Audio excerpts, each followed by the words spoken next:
Hold on to your hats, partners. We got Bravestarr.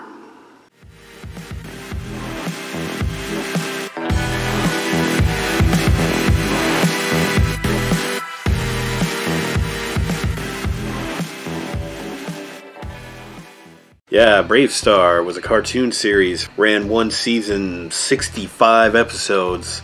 Now, it came out in 1987-88 from Filmation Studios, who also brought you He-Man and Masters of the Universe, as well as She-Ra. There was also a line of toys that came out in 1986 by Mattel that featured the Bravestarr characters. Filmation Studios was a little upset that they released the toys so much earlier than the show, because then everybody thought, well, this show was just here to sell the toys, when really the concept from the show came first. And what is the concept of the show? Well, it's Western. It's a space Western. This guy here, Marshal Bravestarr, he is a Native American space sheriff. He has mystical powers. He can call on the powers of the hawk, and he gets the eyes of the hawk.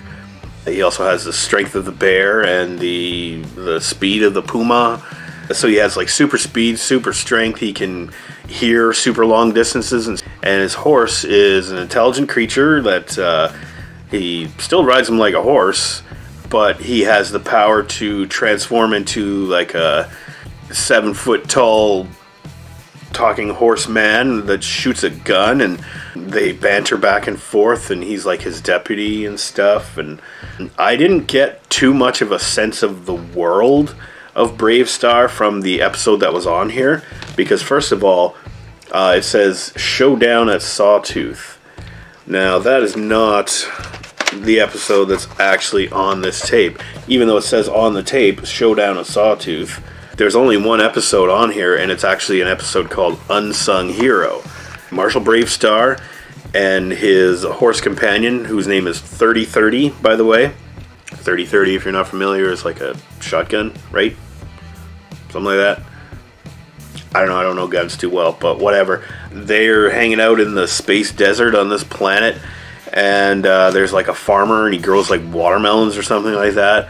And there's these anthropomorphic dingoes that are threatening this guy's farm, and they want to basically take over the farm and steal all his food.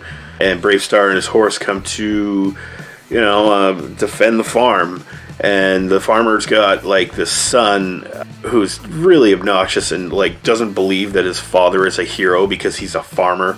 And the kid wants to be a hero like Bravestarr and fight off the bad guys and stuff, instead of like making peace with them or finding another solution. So the kid thinks his dad's a wimp, and Bravestarr's the whole episode he's telling the kid, no, stop being so down on your dad. Like, he's a hardworking guy, and he's protected you for this long, and he came out here and made a life for you and him, and like, he's one of the true heroes of our time.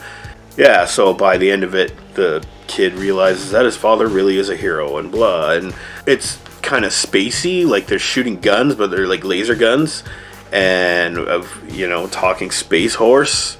It's pretty imaginative, if you ask me. Like I said, I didn't get a real good sense of the setting in this particular episode. This is a newly colonized planet, New Texas, and it's like the 23rd century or something like that. And there's all kinds of alien species that come to this planet to basically colonize it and exploit it for like mineral resources and stuff. There's other people that just come out here just to survive and escape from persecution on other worlds and stuff. There's all different like races of people. Like, for example, there's like prairie dog people, which I didn't see in this episode at all. There's the dingo people. I don't know, apparently there's a bunch of others too. There's like reptilian guys, and there's, I don't know, it's pretty out there. And so it's like space cowboys, right? And that's all well and good, but it also deals with like exploitation and colonization, and it's got some like deep issues in there, and some social issues as well. Like, and just like, He-Man and She-Ra, this is a Filmation product, so they're gonna have that ending little anecdote at the end there, a little moral lesson that they discuss what happened in the show, and you know, how to deal with certain things. Apparently there's one episode of Bravestarr, I don't know which one, but it deals with drugs or drug addiction, and there's like a drug dealer out there and stuff, and so they took this pretty seriously, and there's a lot, like I said, there's a lot of imagination in here.